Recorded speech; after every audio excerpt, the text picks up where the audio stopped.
Dalam kehidupan sehari-hari, tentunya kalian pasti selalu melakukan usaha. Ada yang mudah dan ada pula yang sulit. Oleh karena itu, kalian pasti membutuhkan suatu alat sederhana yang dapat membantu kalian dalam melakukan usaha. Alat itu disebut pesawat sederhana. Dinamakan pesawat sederhana karena alat tersebut dapat membantu dan memudahkan kalian dalam melakukan usaha atau pekerjaan. Misalnya, kalian akan menancapkan paku pada kayu. Tentunya akan mengalami kesulitan tanpa menggunakan alat seperti palu. Begitu juga dengan kamu yang akan membuka baut. Akan kesulitan apabila tanpa bantuan kunci pembukanya. Pengungkit atau tuas merupakan salah satu jenis pesawat sederhana yang biasa kita gunakan ketika kita hendak menggeser suatu benda yang berat. Contohnya, ketika kita hendak memindahkan batu yang berukuran besar, kita bisa menggunakan tuas tersebut. Terdapat 3 titik yang menggunakan gaya ketika kita mengungkit suatu benda, yaitu beban, titik tumpu, dan kuasa. Beban merupakan berat benda, titik tumpu merupakan tempat bertumpunya suatu gaya, dan kuasa merupakan gaya yang bekerja pada tuas. Pengungkit dibagi menjadi 3 jenis. Pengungkit atau tuas jenis pertama ini, titik tumpu terletak antara titik beban dan titik kuasa. Contohnya, seperti gunting, palu, tang, jungkat-jungkit, dan lain sebagainya. Pengungkit atau tuas jenis kedua, titik beban terletak di antara titik tumpu dan titik kuasa. Contohnya, seperti kereta sorong atau gerobak, pembuka kaleng, pemotong kertas, dan lain-lain. Pengungkit atau tuas jenis ketiga ini, titik kuasa terletak di antara titik tumpu dan titik beban. Contohnya, seperti sapu, sekop, stapler, dan lain-lain. Jenis pesawat sederhana berikutnya yaitu bidang miring. Bidang miring merupakan suatu permukaan yang miring atau membentuk sudut. Bidang miring dapat memudahkan pekerjaan kita karena gaya yang diperlukan lebih kecil jika dibandingkan dengan mengangkat langsung.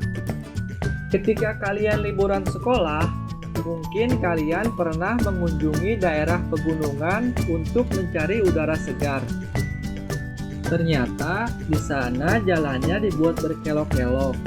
Jalan yang dibuat berkelok-kelok menuju pegunungan inilah memanfaatkan cara kerja bidang miring. Dengan dibuat berkelok-kelok, akan memudahkan para pengendara motor untuk melewati jalan yang menanjak tersebut. Selain itu juga, seperti orang yang memindahkan drum ke dalam bak truk. Bisa kita bayangkan, memindahkan drum yang berat harus kita angkat tanpa bantuan alat. Tentunya akan terasa berat sekali. Nah, dengan menggunakan papan sebagai bidang miringnya, akan sangat membantu sekali dalam memindahkan drum berat yang besar ukurannya, lebih mudah untuk dipindahkan ke atas truk. Dengan menggunakan bidang miring, beban yang berat dapat dipindahkan ke tempat yang lebih tinggi dengan lebih mudah. Artinya, gaya yang kita keluarkan menjadi lebih kecil bila dibandingkan tidak menggunakan bidang miring.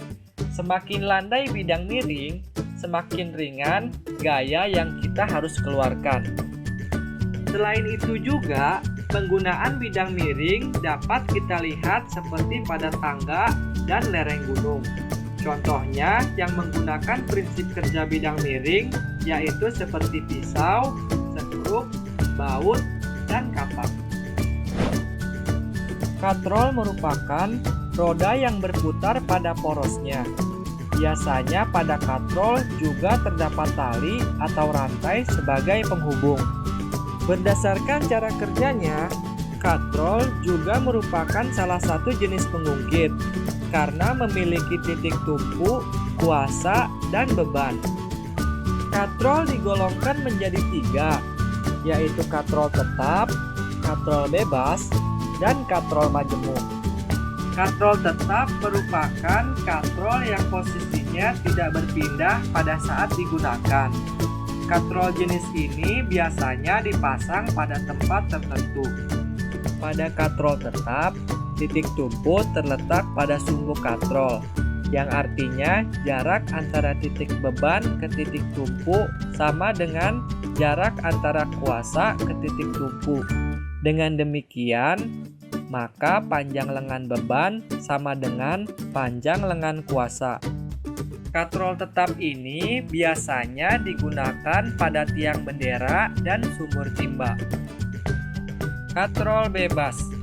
Katrol bebas berbeda dengan katrol tetap. Pada katrol bebas, kedudukan atau posisi katrol berubah dan tidak dipasang pada tempat tertentu. Pada katrol bergerak, titik tumpu terletak pada tali yang terikat pada tempat tertentu.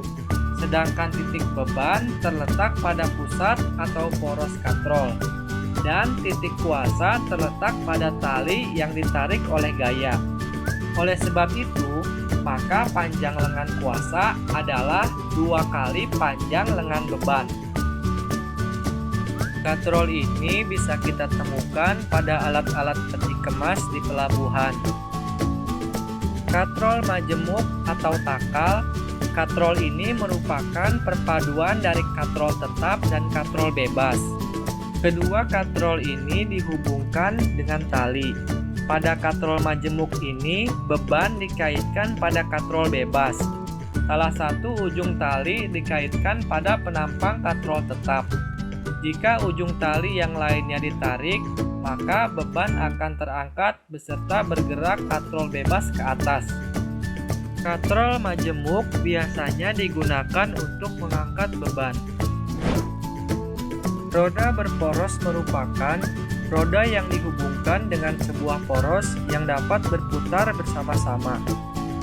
Pada roda berporos, gaya kuasa biasanya dikerahkan kepada roda yang besar atau roda yang lebih kecil yang disebut porosnya.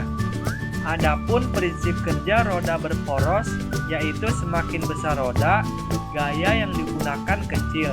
Begitu juga sebaliknya. Semakin kecil roda, semakin besar gaya yang diperlukan.